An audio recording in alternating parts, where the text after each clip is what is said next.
자, 큰일 났습니다. 여러분, 미래에셋이요. 코인 거래소를 통째로 사버렸습니다. 그리고 같은 시기 미국에선 은행들이 코인을 막겠다고 단체로 들고 일어났어요. 한쪽에서는 대기업들이 코인을 사고 한쪽에선 은행들이 코인을 막으려고 하고 지금 대체 무슨 일이 벌어지고 있는 걸까요? 오늘 이거 다 풀어드리겠습니다.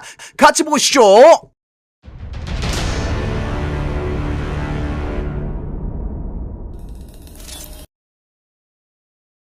네, 안녕하세요. 93입니다. 먼저 시세부터요. 비트코인 업비트 기준 9,300만원 정도 되고요. 어제보다 0.3% 올랐습니다. 달러로는 62,500달러. 지금 24시간 거의 그대로인데 오늘은 기사가 3개입니다. 첫 번째, 미래에셋이 코인 거래소 코빗을 인수했고요. 두 번째, 비트코인이 왜 62,000달러로 빠졌을까요? 세 번째, 미국 은행들이 코인 막으려고 총력전을 벌이고 있다고 합니다. 끝까지 보시면 지금이 왜 크립토 시장에서 기회인지 제대로 보이실 겁니다. 자, 첫 번째 기사 볼게요. 연합뉴스. 코빗 품에하는 미래에셋 글로벌 자산시장 새 표준 만들 것. 자, 무슨 일이에요? 미래에셋이요. 코빗이라는 코인 거래소를 통째로 샀습니다. 코빗 모르는 분들 많으실 거예요. 우리나라 코인 거래소 중 하나입니다. 업비트 순위대로예요. 빗썸, 코인원, 그 다음이 커빗이라고 보시면 됩니다.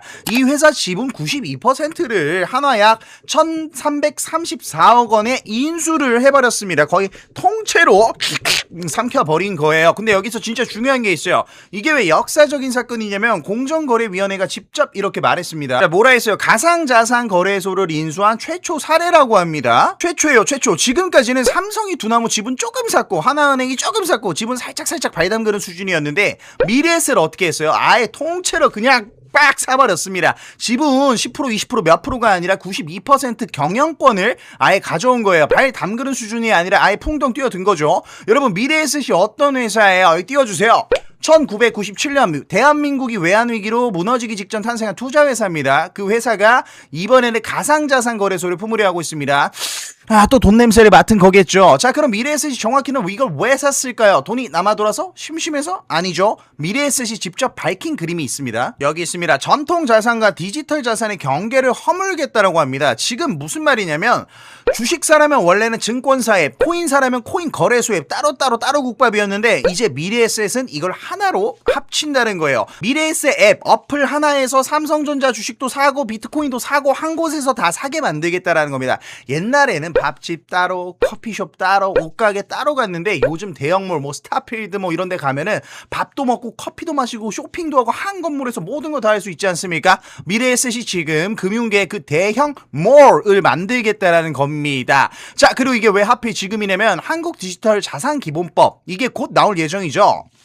요 친구 법이 나오기 전에 좋은 자리 미리 선점하는 겁니다. 자, 삼성 들어오고 하나은행 들어오고 이제 미래에셋이 아예 거래소를 통째로 샀어요. 대기업들이 왜 이렇게 뛰어들까요? 돈 냄새가 나니까 뛰어드는 겁니다. 자, 이렇게 한국에선 대기업들이 코인으로 뛰어들고 있어요. 그럼 비트코인 가격은 당연히 올라야 되는데 아직 안 올랐습니다. 심지어 빠졌어요. 그 답이 다음 기사에 나와 있습니다. 두 번째 기사 보겠습니다. 자, 두 번째 기사예요. 이코노믹 타임즈. 비트코인 지정학 리스크의 62,000달러 근처로 하락 1억 4,300만 달러 ETF 유입은 지지선 역할을 해주고 있다고 합니다. 제목에 답이 다 나와 있는데 비트코인이 왜 빠졌냐면 지금 지정학 리스크 때문에 그래요. 무슨 일이 있었어요? 미국 이란 휴전이 끝났다라고 선언했었는데 다시 한번 그게 흔들렸습니다. 전쟁 위기가 다시 켜지면은 사람들은 어떻게 해요? 일단 위험한 거 다 갖다 팔아요. 주식도 팔고 코인도 팔고 이걸 위험 회피 국면이라고 하는데 쉽게 말하면 동네에 불났다고 소문 돌면은 일단 다들 짐 싸서 나오잖아요. 그러다가 비상 사이렌이나 건물에서 사이렌 울리면은 깜짝 놀라가지고 이거 다 들고 튀어야 되나? 요 상태인 겁니다. 비싼 물건이든 뭐든 일단 다 챙겨서 대피하려는 심리죠. 지금 시장이 그 상태입니다. 여기 하나 더 겹쳤어요. 뭐가 겹쳤어요? 9월 연준 금리 인상 가능성까지 높아졌다라고 합니다. 금리가 오르면 돈을 은행에 넣어두는 게 유리해져요. 그러니까 위험한 코인에서 돈 빼서 안전한 데로 옮겨버리는 거죠. 이 두 개가 겹쳐서 비트코인이 62,000달러까지 밀린 겁니다. 지금은 한 63,000달러까지 올라오기는 했는데 아무튼 여기까지 들으면 악재네, 도망쳐야겠네 싶으 싶으시죠? 근데 진짜 중요한 게 있습니다. 이 악재 속에서도 어떻게 되고 있어요? 비트코인 ETF에 돈이 계속 들어오고 있습니다. 기사 기준으로 1억 4,300만 달러가 순유입됐어요. 하나로 약 2,153억 정도인데 전쟁 위기다, 금리 오른다, 다 팔아라, 이런 와중에도 누군가는 계속 비트코인을 담고 있다라는 거예요. 그리고 더 중요한 게 있죠. 기사에 이런 말이 나옵니다. 찾았어요. 장기 보유자는 점진적인 축제를 재개한 것으로 보인다. 더 사모으고 있다라는 거예요. 얼마나 사모으냐면 5만 개에서 10만 개 규모로 추정된다고 합니다. 자, 이게 무슨 그림이에요? 개미같이 단타 치는 사람들은 겁나게 팔고 도망가고 있는데 진짜 오래 들고 비트코인 홈런 보고 있는 사람들은 싸졌네 하면서 죽고 있는 겁니다. 무서워서 던지는 물량을 거대한 손들이 받아내고 있는 거죠. 겁나서 던진 물량 다 받아내면서 62,000달러 지키고 있는 거예요. 실시간으로 63,000 정도 왔다 갔다 하는데, 그리고 하나 더, 지금 공포 탐욕 지수가 27입니다. 이게 뭐냐면은 0에서 100으로 재는 온도계예요. 0에서 100으로 재는 온도계인데 27이면 사람들이 상당히 겁먹은 상태라는 겁니다. 근데 여러분, 투자에 오래된 격언이 있어요. 남들이 겁먹을 때 사고 남들이 욕심낼 때 팔아라. 지금 겁먹은 이 순간이 사실은 우리에게 기회일 수 있다는 거죠. 자, 그러면 한국에선 대기업이 코인 사고 있고 가격은 잠깐 빠졌지만 큰 손들어 죽고 있고, 이 판을 미국 은행들은 어떻게 보고 있을까요? 미국 은행들 요 기사 세 번째에서 보겠습니다. 자, 세 번째 기사입니다. 가디언. 미국 현지 대출기관 은행이죠. 힘을 합쳐서 스테이블 코인 법안. 이 스테이블 코인 법안 뭐예요? 지니어스, 클래리티, 이런 법안들이죠. 얘네들이랑 싸우고 있다고 합니다. 자, 이게 오늘의 하이라이트예요. 이번엔 미국 전역의 은행들이 단체로 들고 일어난 겁니다. 무슨 일이에요? 미국의 스테이블 코인 관련 법 있죠. 바로 지니어스 법안인데 이 법에 허점이 하나 있습니다. 이자 주는 스테이블 코인이 슬금슬금 나올 수 있다라는 거예요. 스테이블 코인이 뭐예요? 1달러 1 스테이블 코인 연동되었죠. 디지털 달러라고 보시면 됩니다. 근데 여기에 이자까지 붙여준다는 건데, 가만히 들고만 있어도 이자가 나오는 디지털 달러죠. 한국에서 이 지금 테더, 서클 이런 디지털 달러 사면 좋아요. 1,200원이었던 달러가 지금 1,500원까지 올랐기 때문에 이것 자체로도 수익입니다. 근데 여기서 이자까지 준다? 그러면은 은행들이 발작할 수밖에 없죠. 생각해보세요. 여러분들 동네 은행에 돈 넣으면 이자 얼마 줘요? 요만큼, 쥐꼬리만큼 주죠. 근데 이자 주는 스테이블 코인이 나오면은 그거 이상으로 줍니다. 당연한 거예요. 사람들이 그럼 은행에 돈 넣겠어요? 아니에요. 은행에서 돈 빼서 이자 주는 코인으로 옮깁니다. 그리고 코인은 어디서도 쓸 수 있어요. 이 휴대폰만 있으면 어디서든지 쓸 수 있습니다. 자, 그때 한번 말씀드렸습니다. 이 은행 계좌 없는 사람들은 이 휴대폰만 있어도 앞으로는 은행처럼 쓸 수 있기 때문에 은행 대신 이 코인을 사서 거기에 돈을 옮겨 담는다는 겁니다. 그럼 이게 얼마나 큰 문제로 적용이 될까요? 미국 재무부가 추정하기로 이것 때문에 위험해질 수 있는 은행 예금이 6조 6천 달러입니다. 이게 하나로 약 9,900조 정도 되는데 우리나라 1년 예산이 약 700조거든요. 우리나라가 무려 14년 동안 쓸 나라 살림 전체 금액이 통째로 미국에서 흔들릴 수 있다라는 겁니다. 이 돈이 은행에서 코인판으로 넘어올 수 있으니까 은행들이 벌벌 떠는 거예요. 자, 그래서 동네 은행들이 뭐라고 하냐면 이 허점 막아주세요. 안 그럼 지역대출 무너집니다. 우리가 농부한테, 학생한테, 집 사는 사람들한테 대출을 못 해주게 돼요. 이렇게 의회에 편지까지 보냈습니다. 근데 여기서 냄새가 나죠. 진짜로 농부랑 학생이랑 걱정돼서 그러는 걸까요? 아니면 지들 망할까봐 그러는 걸까요?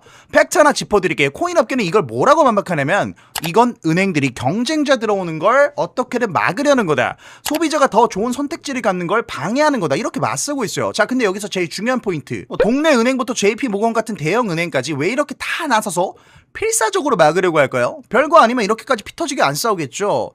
지금 이 법안들이 진짜 위협적이니까, 이 스테이블 코인이 진짜 위협적이니까 목숨 걸고 막는 겁니다. 근데 팩트는 은행이 망하면 좋지는 않아요. 경제적으로도 진짜 뭐 위험한 상황도 초래될 수 있습니다. 그래서 그 조율을 지금 이렇게 잘 하고 있다. 잘 조율을 하고 있다. 은행들이 6,600조 예금 걱정하면서 이렇게까지 벌벌 떤다는 건 그만큼 이 판이, 크립토 시장이 진짜라는 거죠. 진짜라 알아보는 법. 아무튼 진짜라는 증거입니다. 자, 오늘 기사 세 가지 다 봤습니다. 첫 번째, 한국에서 미래에셋이 코인 거래소를 통째로 샀어요. 두 번째, 비트코인은 잠깐 빠졌지만 큰 손들은 그 물량을 줍고 있습니다. 세 번째, 미국 은행들이 동네 은행부터 대형 은행까지 코인을 필사적으로 막으려고 하고 있어요. 돈 냄새 제일 잘 맞는 사람들이 지금 어디로 움직이고 있습니까? 미래에셋 같은 대형 금융사가 코인으로 뛰어들고 있고요. 전 세계 큰 손들이 빠질 때마다 비트코인 주워주고 있고요. 그리고요, 이걸 막아야 사는 은행들이 목숨 걸고 저항하고 있습니다. 이게 무슨 그림일까요? 옛날에 자동차가 처음 나왔을 때 마차 끌던 사람들이 엄청 반대했습니다. 위험하다, 시끄럽다, 고장난다, 사고난다, 사람 죽는다, 말이 최고다. 근데 결국 어떻게 됐어요? 자동차가 세상을 다 바꿔놨잖아요. 지금 이 은행들이 딱 그 마차 주인과 같습니다. 새로운 게 오는 걸 필사적으로 막고 있는 거예요. 근데 막는다고 막아지나요? 역사가 증명하잖아요. 막는 사람이 필사적일수록 그건 진짜가 오고 있다는 뜻입니다. 자, 그리고 여러분 제일 중요한 거, 이 모든 게 결국 한 방향을 가리켜요. 미래에셋이 들어오면 한국에서 코인 사는 사람들이 늘어날 수밖에 없고요. 이자 주는 스테이블 코인이 결국 나오면 은행 돈이 코인판으로 넘어온다고 말씀드렸죠. 편의성까지도 있고요. 그리고 큰 솜들은 이미 주워 담고 있습니다.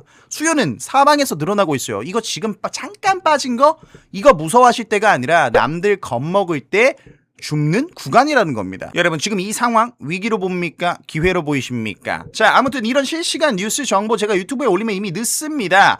코인랩스 유튜브 채널에서 빠르게 받아보시고요. 여기 써있어요. 유튜브 들어오셔서 이 영상 보고 계시는 분들은 요거 클릭하시면 되겠습니다. 아무튼 코인랩스 텔레그램 채널에서 빠르게 받아보시고요. 여기서 제공하는 코인랩스 해킹 지표 등 신청하는 방법 영상 마무리 지면서 한 번 더 보여드리도록 하겠습니다. 감사합니다. 코인랩스 실시간 뉴스, 독점 해킹 지표, 폭등 이슈 코인, 차트 분석, 이 4가지 혜택을 한 번에 받아갈 수 있는 구독자 전용 신청 링크, 영상 하단 링크, 고정 댓글을 클릭하여 설문지를 작성해주세요. 성함, 연락처를 남겨주시면 4가지 혜택 신청이 완료됩니다. 신청 후 안내된 실시간 뉴스 채널에 미리 입장해주세요. 투자자라면 반드시 필요한 지표, 뉴스, 이슈 정보입니다. 마지막으로 좋아요, 구독 누르시고 더 다양한 이벤트를 받아가세요.